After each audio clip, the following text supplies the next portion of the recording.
Welcome to this tutorial on EKS Node Groups. In this video, we'll explore how to manage worker nodes in Amazon Elastic Kubernetes Service. Node groups are essential components that provide the compute capacity for running your containerized applications in EKS clusters. Let's dive into understanding how these worker nodes are configured and managed effectively. A node group is essentially a collection of EC2 instances that function as worker nodes within your EKS cluster. These worker nodes are responsible for running your containerized workloads. The key advantage of node groups is that all instances within the group are managed as a single unit, sharing the same configuration settings. This unified management approach allows you to scale multiple nodes together automatically, ensuring consistent behavior across your infrastructure. EKS offers two primary types of node groups.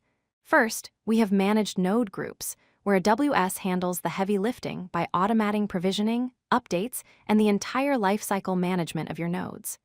This means you can focus on your applications while AWS takes care of the infrastructure.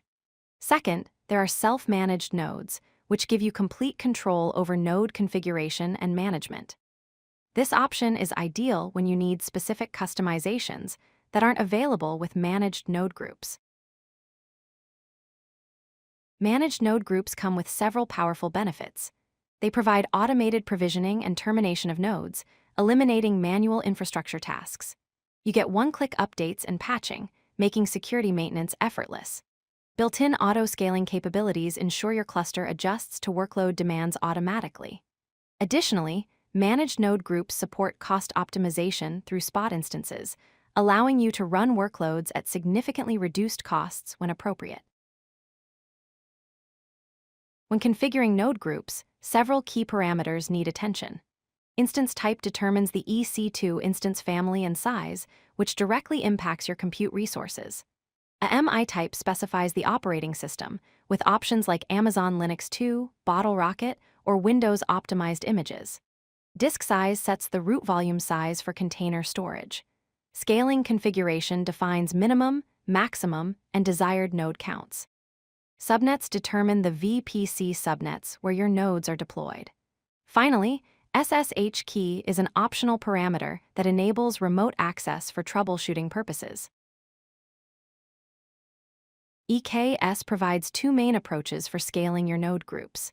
Manual scaling allows you to update the desired capacity directly through the AWS console or CLI, giving you precise control over node counts.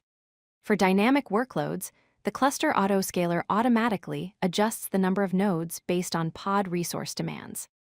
The cluster autoscaler monitors pending pods and scales up when resources are insufficient, then scales down when nodes are underutilized, optimizing both performance and cost. Managed node groups use a rolling update strategy to ensure zero downtime deployments during updates. The process follows three key steps. First, new nodes are launched with the updated AMI or configuration.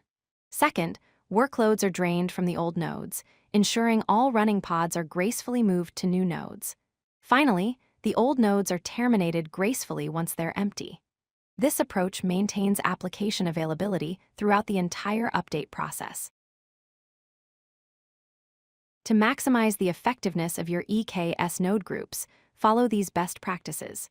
Use multiple node groups for diverse workloads to optimize resource allocation and isolation. Apply security groups and IAM roles properly to ensure secure access control. Deploy nodes across multiple availability zones for high availability and fault tolerance. Tag your nodes for cost allocation and organizational clarity. Monitor node health and resource utilization continuously to identify issues proactively.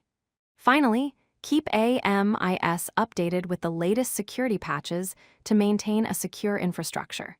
These practices will help you build a robust and efficient EKS environment. If you like this video, hit that like button and don't forget to subscribe. Visit codelucky.com for more such useful content.